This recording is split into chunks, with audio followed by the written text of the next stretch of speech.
Bismillahirrahmanirrahim. Assalamualaikum warahmatullahi wabarakatuh. Perkenalkan, nama saya Rizka Putra Anggraini.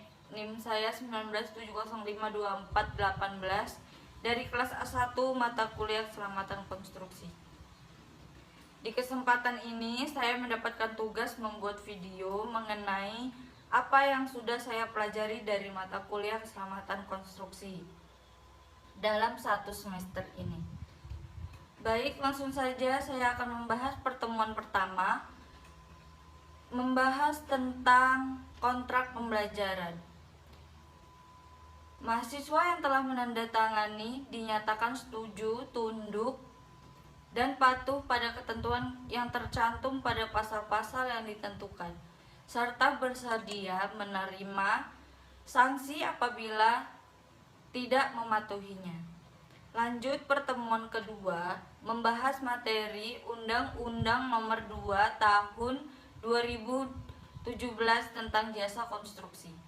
Dalam Undang-Undang Pasal 1 yang dimaksud dengan jasa konstruksi dan atau pekerjaan konstruksi pada konsultasi, konstruksi dan atau pekerjaan konstruksi. Pada pasal 2, penyelenggara jasa konstruksi berlandaskan pada asas 1. Kejujuran dan keadilan, 2. Manfaat, 3. Kesetaraan, 4. Keserasian, 5. Keseimbangan, 6. Kemandirian, 7. Keterbukaan, 8. Kemitraan, 9. Keamanan dan keselamatan, serta kebebasan dan lain-lain. Berikutnya pertemuan ketiga. Materi yang akan dibahas mengenai pengetahuan dasar, konstruksi, dan landasan hukum.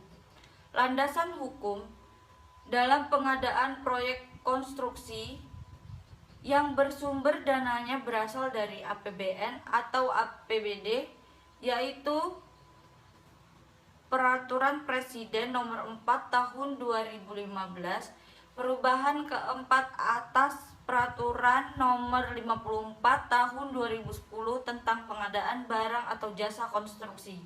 Lanjut, pertemuan keempat. Pertemuan keempat membahas tentang identifikasi bahaya konstruksi. Memiliki tujuan safety, yaitu mengamankan suatu sistem kegiatan atau pekerjaan konstruksi, mulai dari input, proses, maupun output. Selain itu, penerapan program safety juga diharapkan dapat meningkatkan kesejahteraan pekerja konstruksi. Mempunyai filosofi upaya atau pemikiran dan penerapannya yang ditujukan untuk menjamin keutuhan dan kesempurnaan baik jasmani maupun rohani, tenaga kerja pada khususnya dan manusia pada umumnya, hasil karya dan budaya itu sendiri untuk meningkatkan kesejahteraan tenaga kerja. Bahaya itu sendiri adalah suatu kondisi yang berpotensi menyebabkan cedera, kerusakan, atau mengganggu operasi. Jenis potensi bahaya konstruksi yaitu radiasi, fisik, kimia, listrik, mekanik, fisiologis, biologis, dan ergonomis. Pertemuan kelima membahas materi SMKK atau yang disebut juga Sistem Manajemen Keselamatan Konstruksi. Peraturan Menteri Pekerjaan Umum dan Perumahan Rakyat Republik Indonesia Nomor 21 atau PRT atau M atau 2019 dijelaskan pada pasal 1 bahwa SMKK adalah bagian dari sistem manajemen pelaksanaan pekerjaan konstruksi dalam rangka menjamin terwujudnya keselamatan konstruksi.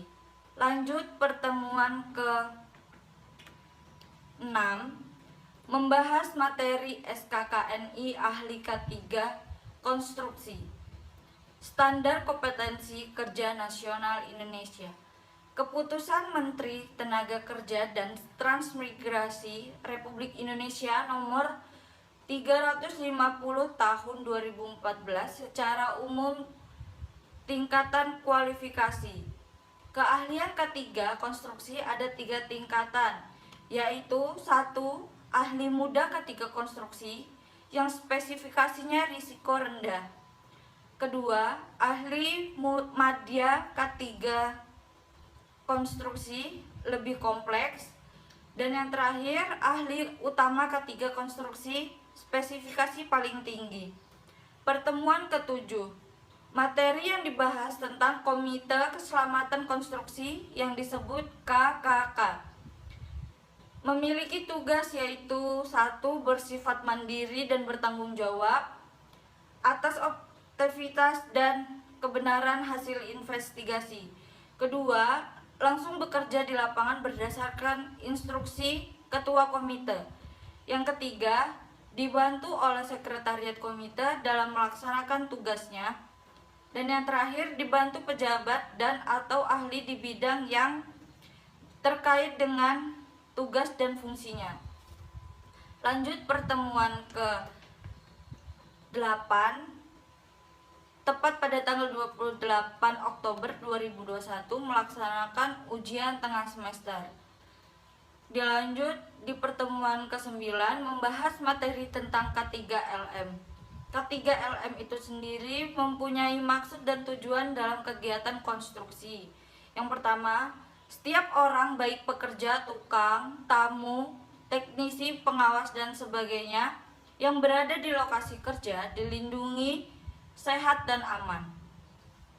Kedua, semua bahan, alat dan mesin produksi terjamin aman dipakai dan dipakai dengan prosedur yang benar. Dan yang terakhir, semua proses pekerjaan konstruksi berjalan lancar dan aman terkendali. Lanjut pertemuan ke-10, materi tentang CSMS Contractor Safety Management System. Yang dimaksud adalah suatu sistem manajemen untuk mengelola kontraktor yang bekerja di lingkungan perusahaan. CSMS juga merupakan sistem komprehensif dalam pengelolaan kontraktor sejak tahap perencanaan sampai pelaksanaan pekerjaan. Pertemuan ke-11 membahas tentang materi bekerja pada ketinggian.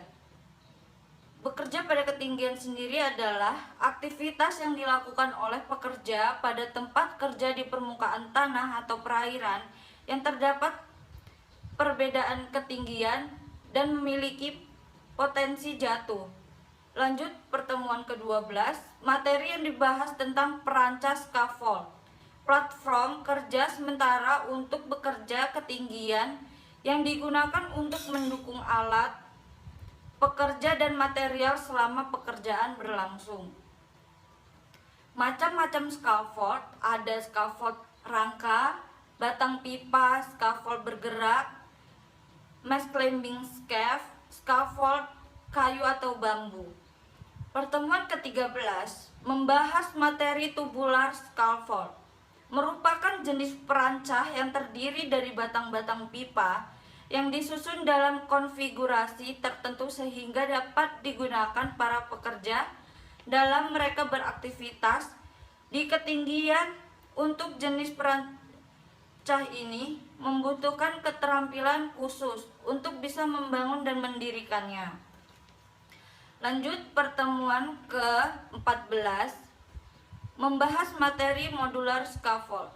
Hal yang mendasar dalam scaffold modular dibanding dengan tipe scaffolding yang lainnya adalah bahwa scaffold modular ini adalah tipe scaffold yang sudah terfabrikasi.